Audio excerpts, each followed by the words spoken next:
Okay, today we start quadrilateral. Quadrilateral आपका ये 7th chapter है, चैप्टर नंबर 7। इससे पहले हमने ट्रायंगल्स पढ़ा था। ओके, तो क्वाड्रिलेटरल क्या होता है? एक क्लोज कर्व होता है जिसमें 4 साइड्स होता है, ये ना, ये 4 साइड्स है, A B, B C, C D and A D. आपको 4 साइड्स है। इस फिगर क्या बोलते हैं हम लोग? क्वाड्रिलेटरल। ओके, एक quadrilateral has 4 angles, 4 sides and 4 vertices. आपको साइड है, एक ए बी है, दूसरा बी सी है, तीसरा सी डी है, और फोर्थ क्या है? A D. और 4 एंगल भी है, angle A, angle B, angle C and angle D. और 4 वर्टिसेस भी है, वर्टेक्स ए, दूसरा वर्टेक्स बी है, तीसरा वर्टेक्स सी है और वर्टेक्स डी है। ये 4 क्या वर्टिसेस है। अब देखो बेटे, जो अपोजिट है, अब ध्यान दो, एक मिनट।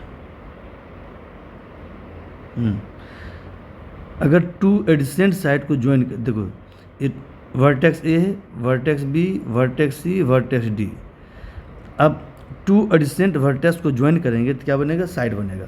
देखो, वर्टेक्स ए के लिए बी और डी, ये दोनों क्या है?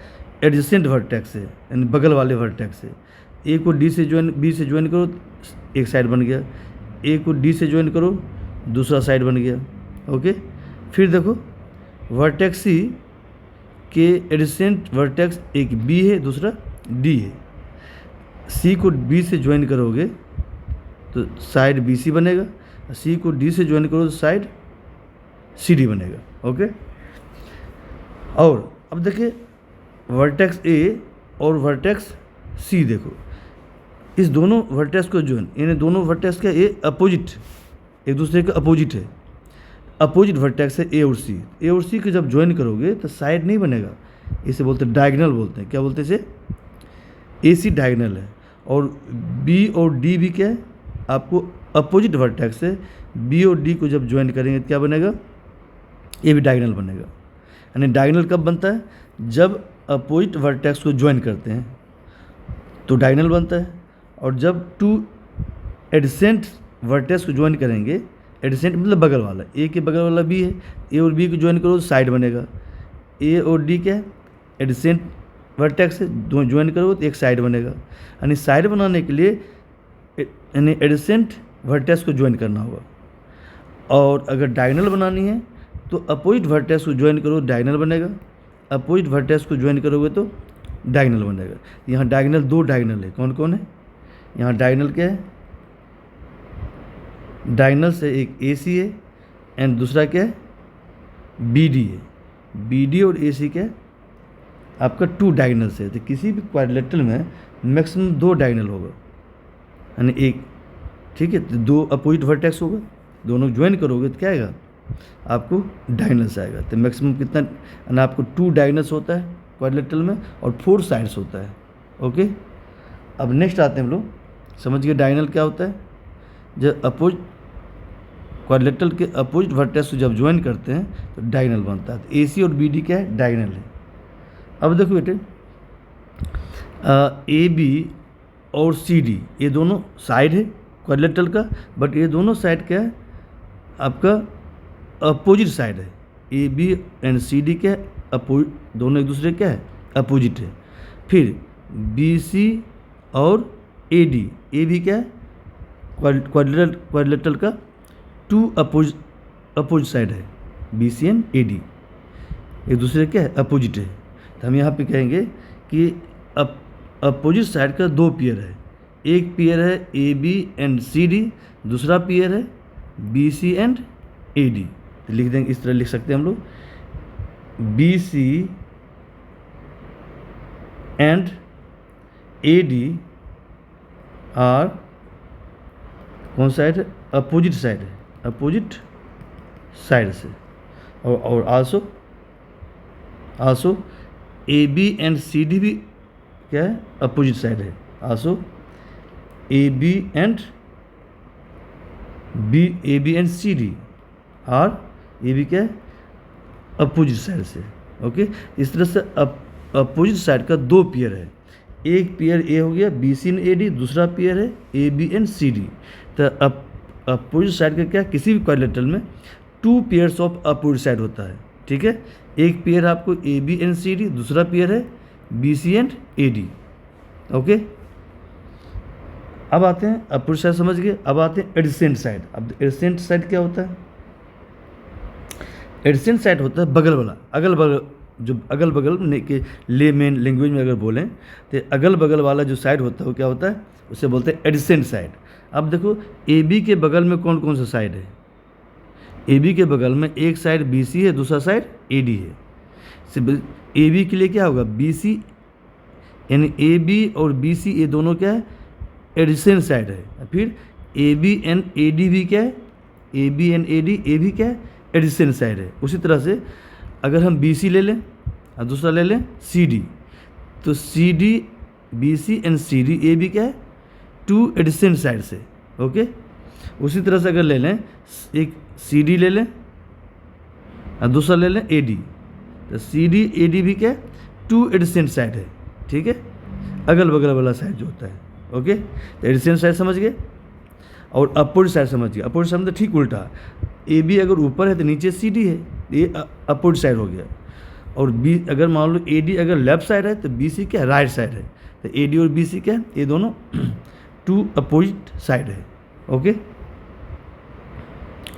ओके, अब आते हैं बेटे, यहाँ पे सब लिख दिया ए सी एंड बी डी क्या डायगोनल से क्वाड्रिलेटरल का।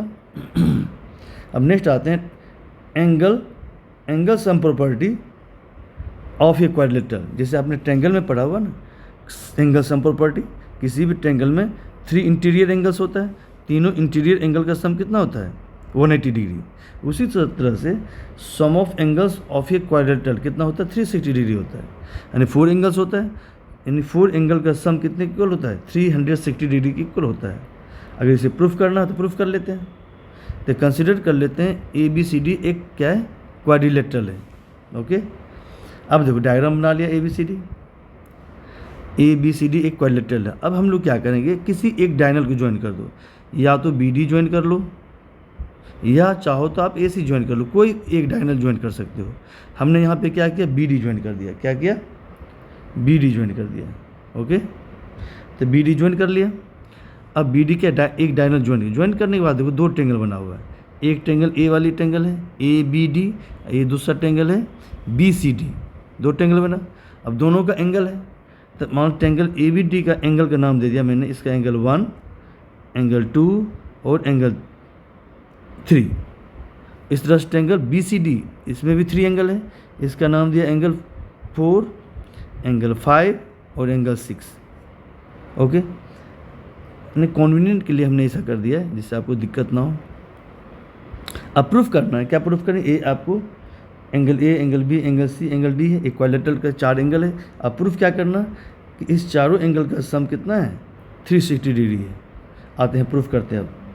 अब इसलिए कंस्ट्रक्शन क्या करेंगे, join B and D, B और डी को हमने ज्वाइन कर दिया, बी और डी को हमने ज्वाइन कर दिया। ओके, इसलिए सब एंगल दे दिया 1 2 3 4 5 6। अब हम प्रूफ करते हैं। अब ट्रायंगल ए बी डी में हो, ट्रायंगल ए बी डी इस ट्रायंगल में हो। अब जानते हैं एंगल सम प्रॉपर्टी क्या होता है, 3 एंगल का सम कितना होता है, 180 degree. Triangle A B D में एंगल 1, एंगल 2 और एंगल 3, यही 3 एंगल है। तीनों एंगल का सम कितना आएगा, 180 डिग्री आएगा सम ऑफ एंगल प्रॉपर्टी से। तो क्या आ गया, 180 डिग्री आ गया। Sum of angles of a triangle क्या होता है, 180 डिग्री। इसे इक्वेशन फर्स्ट मान लो। अब आते हैं ट्रायंगल बी सी डी में। ट्रायंगल बी सी डी में देखो बच्चे, इस ट्रायंगल में बी सी डी में, इस ट्रायंगल में 3 एंगल है, एक एंगल 4 है, एंगल 5 और एंगल 6 है। तो यहाँ भी सम ऑफ एंगल प्रॉपर्टी यूज करो। इस 3 एंगल्स का सम कितना होगा, 180 degree. Angle 4 plus angle 5 plus angle 6 कितना हो गया, 180 डिग्री हो गया। ओके, इस इक्वेशन सेकेंड ले लो। अब हम लोग क्या करेंगे, इक्वेशन फर्स्ट को इक्वेशन सेकेंड से ऐड कर दो, एडिशन कर दो। Doing first equation plus second equation. ठीक है, ये 11 नहीं है, ये सेकेंड इक्वेशन है। ओके, अब दोनों के लेफ्ट साइड ऐड कर दो और दोनों के राइट साइड भी ऐड कर दो। ऐड करो, पहले लेफ्ट साइड ऐड करो, angle 1 plus angle 2 plus angle 3 plus, अब इसको प्लस करो, angle 4 plus angle 5 plus angle 6। Add कर दिया, ओके, इक्वल टू, अब राइट साइड में ऐड कर दो, 180 प्लस 180 कितना आएगा, 360, ऐड कर दिया। अब देखो बच्चे, अब हम क्या बनाएंगे, देखो एंगल 2 और एंगल 5 इस दोनों एक साथ कर दो। एक साथ करने से क्या फ़ायदा, दोनों को मिला दोगे एंगल 2 एंगल 5 को, तो एंगल भी बन जाएगा। फिर एंगल 3 और एंगल 4 को एक साथ कर दो, तो दोनों एंगल 3 एंगल 4 को एडिशन कर दो, तो क्या आएगा, एंगल भी डी बन जाएगा। इसलिए 2 और 5 को एक जगह कर दो, 3 और 4 को एक जगह कर दो, ठीक है। तो यहाँ क्या देखो, एंगल 2 एंगल 5 को एक जगह कर दिया, और एंगल 3 और एंगल 4 को एक जगह कर दिया। एंगल 1 देखो, एंगल 1 किसके इक्वल है, देखो एंगल 1 एंगल ए के इक्वल है, देखो, तो एंगल 1 की जगह पे एंगल ए लिख सकते हैं, ओके। फिर एंगल 2 और एंगल 5 का दोनों को ज्वाइन कर दिया, दोनों को मिला दिया, तो एंगल क्या बन गया, बी बन गया। तब देखो, तो हम लोग क्या किया, एंगल 1 की जगह पर एंगल ए लिख दिया, और एंगल 2 एंगल 5 को मिला दिया, तो एंगल बी बन गया। और एंगल 6 क्या है, एंगल 6 आपको एंगल सी है, देखो एंगल 6 क्या है, एंगल सी, एंगल जो 6 है एंगल सी है ये, तो इसकी जब हम एंगल सी लिख दिया। अब आते हैं लास्ट में, 3 और 4 को मिला दिया, तो कौन सा एंगल बन गया, एंगल डी बन गया। तो 3 + 4 की जगह क्या लिखेंगे हम लोग, एंगल डी लिख दिया, इक्वल टू 180 + 180 कितना, 360 आ गया। अब हमने angle A plus angle B plus angle C plus angle D equal to 360, ये तो प्रूफ करना था, हो गया प्रूफ। यहाँ पे लिख दिया, क्योंकि एंगल 2 और एंगल 5 इस दोनों का सम एंगल बी की इक्वल है, और एंगल 3 और एंगल 4 का सम कितना, एंगल डी की इक्वल है, ओके। इस तरह से प्रूफ हो गया, किसी भी क्वाड्रिलेटरल में इस 4 एंगल्स का सम कितना होता है, कितना होता है, आपको 360 डिग्री होता है, प्रूव्ड हो गया, ओके, सिंपल था, ओके। एक मिनट, ओके। अब नेक्स्ट आते हैं हम लोग टाइप्स ऑफ क्वाड्रिलेटरल। क्वाड्रिलेटरल के टाइप्स क्या होते हैं, तो फर्स्ट आते हैं ट्रिपीजियम। What is trapezium. अब देखो, ट्रिपीजियम को डिफाइन किया कि एक quadrilateral is said to be trapezium if one pair of opposite है, ये क्या है, one pair of opposite sides are quadrilateral, sorry are parallel. यानी ये कह रहा है, किसी भी क्वाड्रिलेटरल में अगर one pair of opposite side, opposite side का वन पेयर अगर पैरेलल हो, दोनों पेयर की बात नहीं कर रहा है, यानी आप जानते हैं क्वाड्रिलेटरल में अपोजिट साइड का 2 पेयर होता है, तो दोनों पेयर की बात नहीं कर रहा, केवल 1 पेयर की बात कर रहा है। कोई भी एक पेयर, या तो ए वाला पेयर पैरेलल हो जाए, या ए वाली पेयर पैरेलल हो जाए, दोनों में से कोई एक पेयर अगर पैरेलल हो जाता है, कम से कम एक, अगर एक पेयर अगर अपोजिट साइड का पैरेलल हो जाए तो ट्रिपीजियम हो जाएगा, ठीक है। तो ये आपको ट्रिपीजियम होने के लिए पहला कंडीशन है कि कम से कम एक पेयर अपोजिट साइड का अगर एक पेयर पैरेलल हो जाए तो क्या हो जाएगा, वो ट्रिपीजियम हो जाएगा। तो आप मान लो, एक सपोज करो ये ABCD एक क्वाड्रिलेटरल है, अगर इस क्वाड्रिलेटरल में अगर हमें दिया हो कि AB एंड CD ये one pair of opposite side है, अगर ये दोनों अगर पैरेलल हो जाए एक दूसरे का, तो इसका मतलब क्या है, ABCD ट्रिपीजियम हो जाएगा। If AB is parallel to CD then ABCD क्या बोलेंगे हम लोग, ट्रिपीजियम बोलेंगे, ओके। ये ट्रिपीजियम का डिफिनेशन है। सेकेंड आते हैं, पेलोग्राम को डिफाइन करते हैं। What is parallelogram. अब पेलोग्राम में क्या है कि दोनों पेयर, अब अपोजिट साइड का अगर दोनों पेयर पैरेलल हो जाए तो पेलोग्राम हो जाएगा। इसमें क्या था, कोई एक पेयर अगर पैरेलल हो जाए तो ट्रिपीजियम हो जाएगा। बट इसमें क्या पेलोग्राम में ए वाला भी पेयर पैरेलल हो जानी चाहिए, और ए वाली पेयर भी क्या होनी चाहिए, पैरेलल होनी चाहिए। बट यहाँ पे नहीं है। तो अगर दोनों पेयर अपोजिट साइड का अगर दोनों पेयर पैरेलल है, देन क्या बोलेंगे, उसे पेलोग्राम बोलेंगे। कहते एक quadrilateral is said to be parallelogram if both pairs of opposite sides are parallel. Let मान लो करो ABCD क्वाड्रिलेटरल है, सपोज कर लेते हैं। अब इसमें अगर आपको गिवन हो कि AB is parallel to CD, ये one pairs of opposite side है। दूसरा पेयर BC और AD, अगर ए भी पैरेलल हो जाए, यानी ए वाली साइड इसके पैरेलल हो, ए वाली साइड इसके पैरेलल हो, यानी both pairs of opposite side अगर पैरेलल है तो ये क्या होगा, पेलोग्राम हो जाएगा। If AB is parallel to CD and BC is parallel to AD, यानी both pairs of opposite side क्या पैरेलल है, देन क्या हुआ, quadrilateral ABCD is called parallelogram. Okay, ये पैरेलल का साइन है, अगर इस तरह साइन लिखा हुआ है इसका मतलब पैरेलल है। वही AB is parallel to CD, यहाँ BC इज पैरेलल टू क्या है, AD है, यानी कि अपोजिट साइड का दोनों पेयर क्या है, पैरेलल है, इसलिए क्या हो जाएगा, पैरेललोग्राम होगा। ओके, नेक्स्ट आते हैं, डिफाइन करते हैं हम लोग रेक्टेंगल को, है ना। रेक्टेंगल क्या होता है, अब कहते हैं रेक्टेंगल कहता है एक क्या है, पैरेललोग्राम है ना। A parallelogram is said to be rectangle, यानी रेक्टेंगल होने के लिए पहला कंडीशन है वो क्या होनी चाहिए, पैरेललोग्राम होनी चाहिए।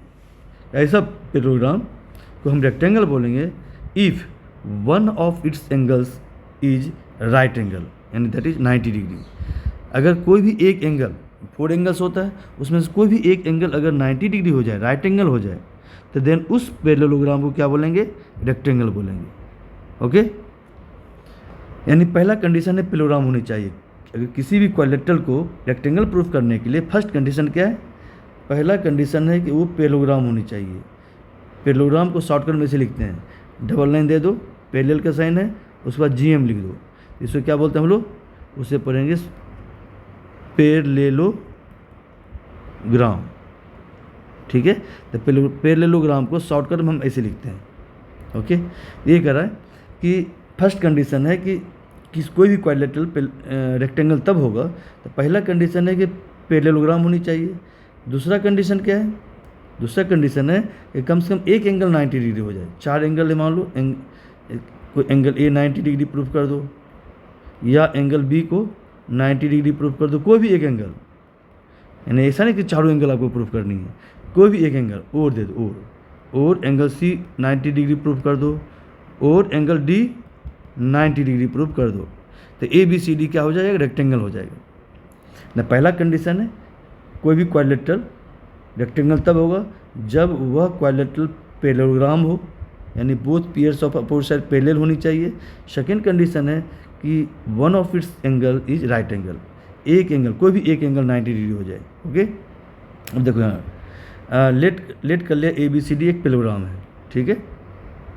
ओके, अब इस पैरेललोग्राम में अगर कोई एक एंगल 90 डिग्री का हो जाए, मान लो एंगल A कितना है, अगर 90 डिग्री है, कोई भी एक A हो या B हो या C हो या D, कोई भी एक एंगल 90 डिग्री होगा, देन इस पैरेललोग्राम को क्या बोलेंगे, ABCD parallelogram ABCD is called rectangle. Actually आगे हम प्रूफ करेंगे, अगर किसी भी पैरेललोग्राम में अगर एक एंगल 90 डिग्री हो जाए तो इच एंगल 90 हो जाएगा, A 90 है तो A भी 90 हो जाएगा, A भी 90 हो जाएगा और A भी 90 डिग्री हो जाएगा। ओके, तो आगे हम लोग इसे प्रूफ करेंगे।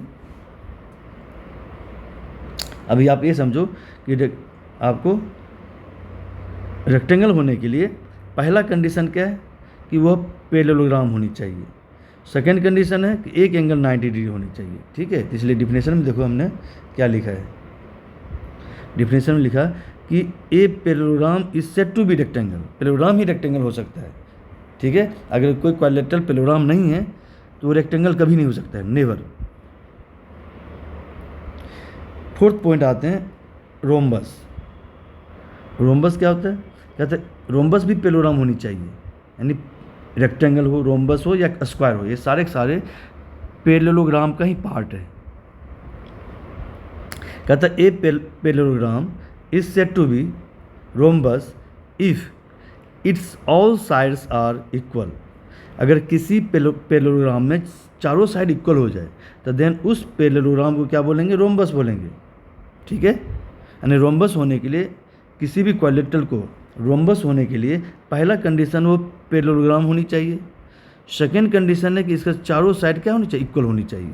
देखो एग्जाम्पल लिया मैंने कि let ABCD is a parallelogram, let कर लिया। अब इस पैरेललोग्राम में अगर if AB equal to BC equal to CD equal to AD, ये चारों साइड अगर इक्वल हो जाए तो इसका मतलब क्या है, ये जो पैरेललोग्राम है ABCD एक्चुअल में है क्या, रोम्बस है।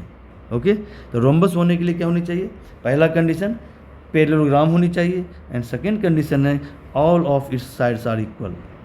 ओके, आते नेक्स्ट स्क्वायर। स्क्वायर होने के लिए क्या होनी चाहिए, अब अब देखो स्क्वायर होने के लिए भी पेलोग्राम होनी चाहिए, यानी कोई भी क्वाड्रिलेटरल पेलोग्राम जब होगा तभी वो स्क्वायर हो सकता है। कहता है a parallelogram is said to be square. Parallelogram को स्क्वायर बोलते हैं कब? कंडीशन है कि if one of its angles is right angle, यानी एक एंगल 90 डिग्री होनी चाहिए, कोई भी एक angle, and all four sides are equal, और चारों साइड इक्वल होनी चाहिए। यानी इसमें रेक्टेंगल और रोम्बस दोनों का कंडीशन इसमें क्या इंक्लूड है, ठीक है, तो उसे स्क्वायर बोलेंगे।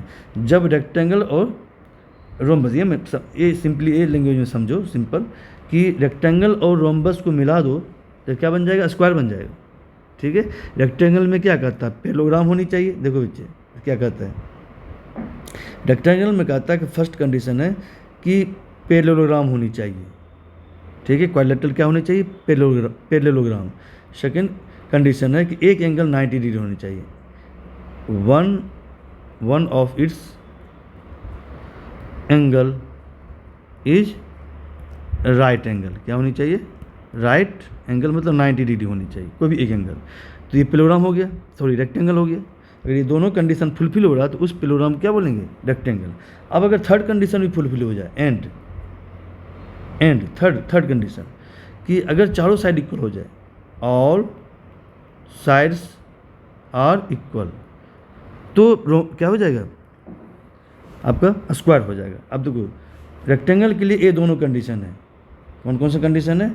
First and second. तो ये दोनों दो कंडीशन आ गया तो रेक्टेंगल हो गया। अगर फर्स्ट और थर्ड कंडीशन आ जाए तब क्या होगा? First and third. अगर फर्स्ट कंडीशन आ जाए और थर्ड कंडीशन आ जाए तो उसे क्या बोलते हैं? रोम्बस बोलते हैं। ऐसा पेलोग्राम जिसमें चारों साइड इक्वल होता है उसे रोम्बस बोलते हैं। अब देखो यहाँ पे इस दोनों से क्या बना? फर्स्ट सेकेंड से बना रेक्टेंगल, और फर्स्ट और थर्ड से क्या बना? रोम्बस। अब दोनों को मिला दो तो क्या बन गया? स्क्वायर बन गया। क्या बन गया? इसी का स्क्वायर बोलेंगे। यानी फर्स्ट कंडीशन भी फुलफिल हो, सेकेंड कंडीशन भी फुलफिल हो और थर्ड कंडीशन भी फुलफिल हो, तो देन उसे क्या बोलते हैं? स्क्वायर बोलते हैं। कि ऐसा पेलोग्राम जिसमें एक एंगल 90 डिग्री हो और चारों साइड इक्वल हो तो उसे क्या बोलते हैं? क्या बोलते हैं? स्क्वायर। क्या बोलते हैं बच्चे? स्क्वायर का डिफिनेशन है वही यहाँ लिखा हुआ है कि स्क्वायर होने के लिए पेलोग्राम होनी चाहिए, ऐसा पेलोग्राम जिसमें one of its angle is right angle, एक एंगल 90 डिग्री होनी चाहिए, कोई भी चार में से कोई भी एक एंगल, और all four sides are equal, और चारों साइड इक्वल होनी चाहिए, तो देन उस पेलोग्राम को क्या बोलेंगे? स्क्वायर बोलेंगे। वही देखो अब लेट कर लिया ABCD एक पेलोग्राम है, इसमें एंगल ए कितना है? 90 डिग्री है, यानी राइट एंगल है, और एंड चारों साइड इक्वल है, ए वाली साइड, ए वाली साइड, ए वाली साइड, ए वाले, चारों साइड इक्वल है, तो इसे क्या बोलेंगे? स्क्वायर बोलेंगे। यानी ABCD पेलोग्राम ABCD के स्क्वायर है। ओके। अगर 90 डिग्री नहीं हो एंगल, कहता है पेलोग्राम है और चारों साइड इक्वल है, तब उसे क्या बोलेंगे? रोम्बस बोलेंगे। अगर एक एंगल 90 डिग्री हो जाए तो देन उस रोम्बस को क्या बोलेंगे? स्क्वायर बोलेंगे। यानी ये समझो कि कोई भी रोम्बस स्क्वायर तब होता है जब उस रोम्बस का एक एंगल 90 डिग्री हो जाए, ठीक है। देखो अगर पेलोग्राम है, पहला कंडीशन पेलोग्राम है और चारों साइड इक्वल है तो रोम्बस होगा। अब इस रोम्बस में अगर एक एंगल 90 डिग्री हो जाए तो क्या हो जाएगा? स्क्वायर हो जाएगा। आपसे पूछा जाए बताओ कोई भी रोम्बस स्क्वायर कब होगा? कोई भी रोम्बस स्क्वायर तब होगा जब उसका एक एंगल 90 डिग्री हो जाए, ठीक है। क्या हो जाएगा? स्क्वायर हो जाएगा। या आपसे पूछेगा बताओ कोई भी रेक्टेंगल स्क्वायर कब होगा?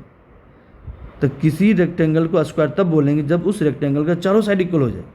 चारों साइड, तो देखो रेक्टेंगल तो पेलोग्राम होता है और एक एंगल 90 डिग्री होता है, दो कंडीशन तो फुलफिल हो रहा है। अगर थर्ड कंडीशन भी फुलफिल हो जाए तो स्क्वायर हो जाएगा।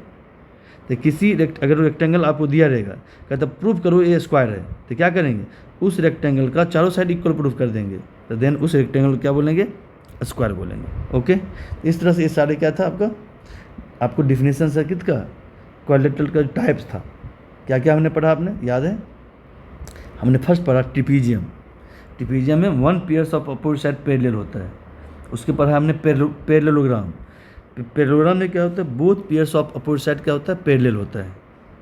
उसके बाद पैरेललोग्राम का पार्ट पढ़ा, कौन कौन?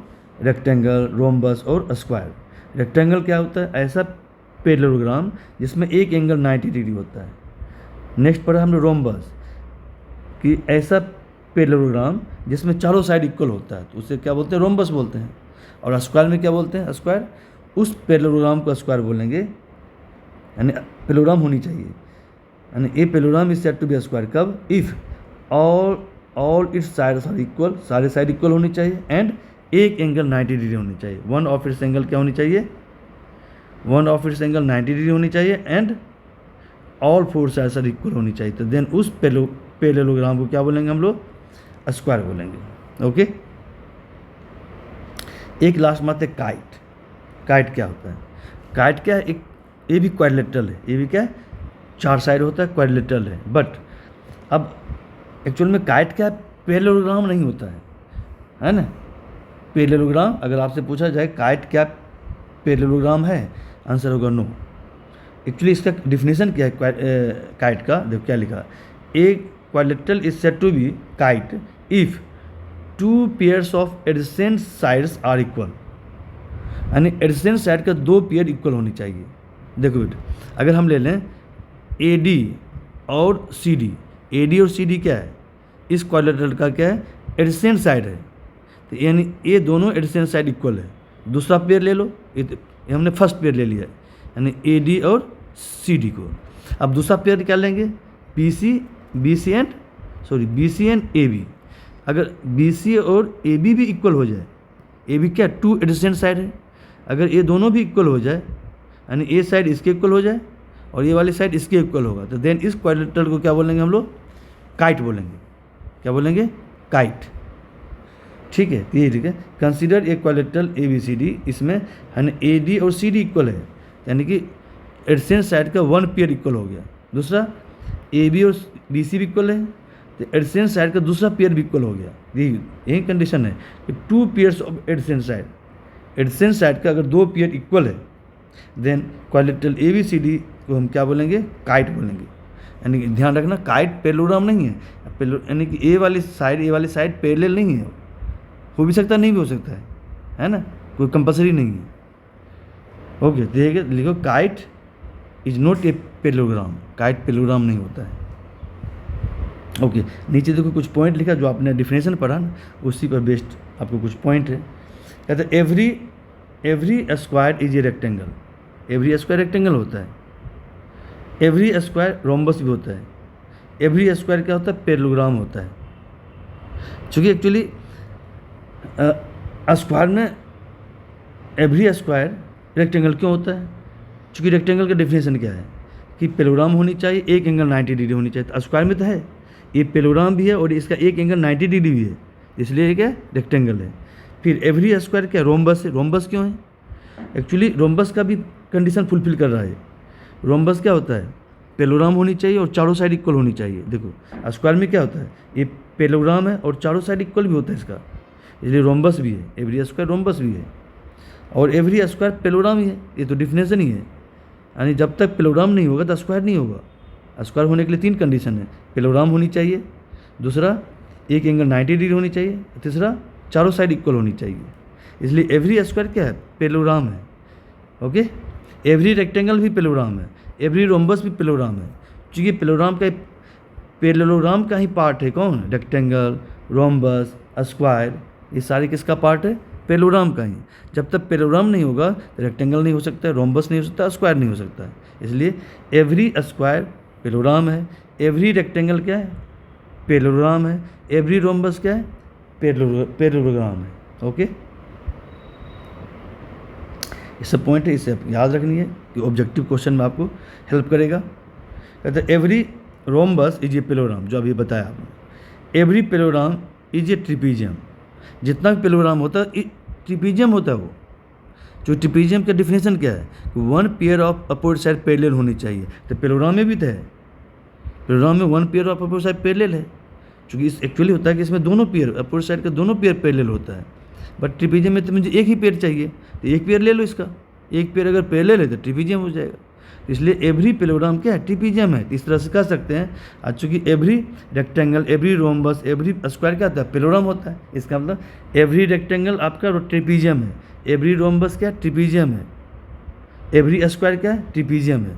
तो जितना भी, यानी कि जितना भी पेलोग्राम है वो सारे पेलोग्राम ट्रिपीजियम भी होता है।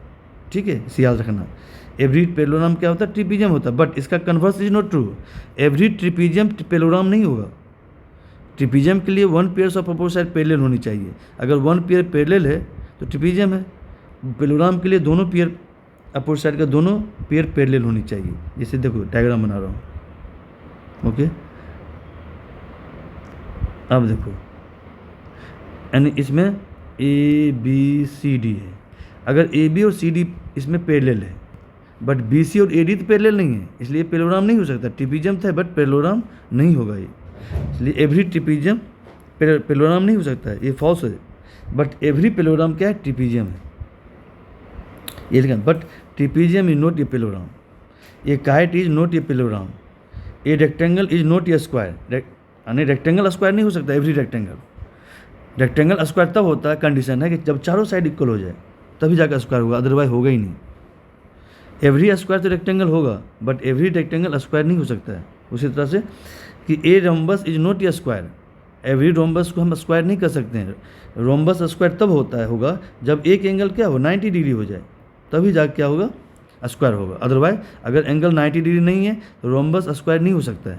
इसलिए हम ऐसा करना कि एवरी रोम्बस स्क्वायर है, इट इज़ रॉन्ग, ये फॉल्स हो जाएगा। ठीक है, तो ये सब पॉइंट याद रखना बेटे, ऑब्जेक्टिव में आपको काम देगा। ओके, नेक्स्ट क्लास हम लोग करेंगे नेक्स्ट वीडियो में।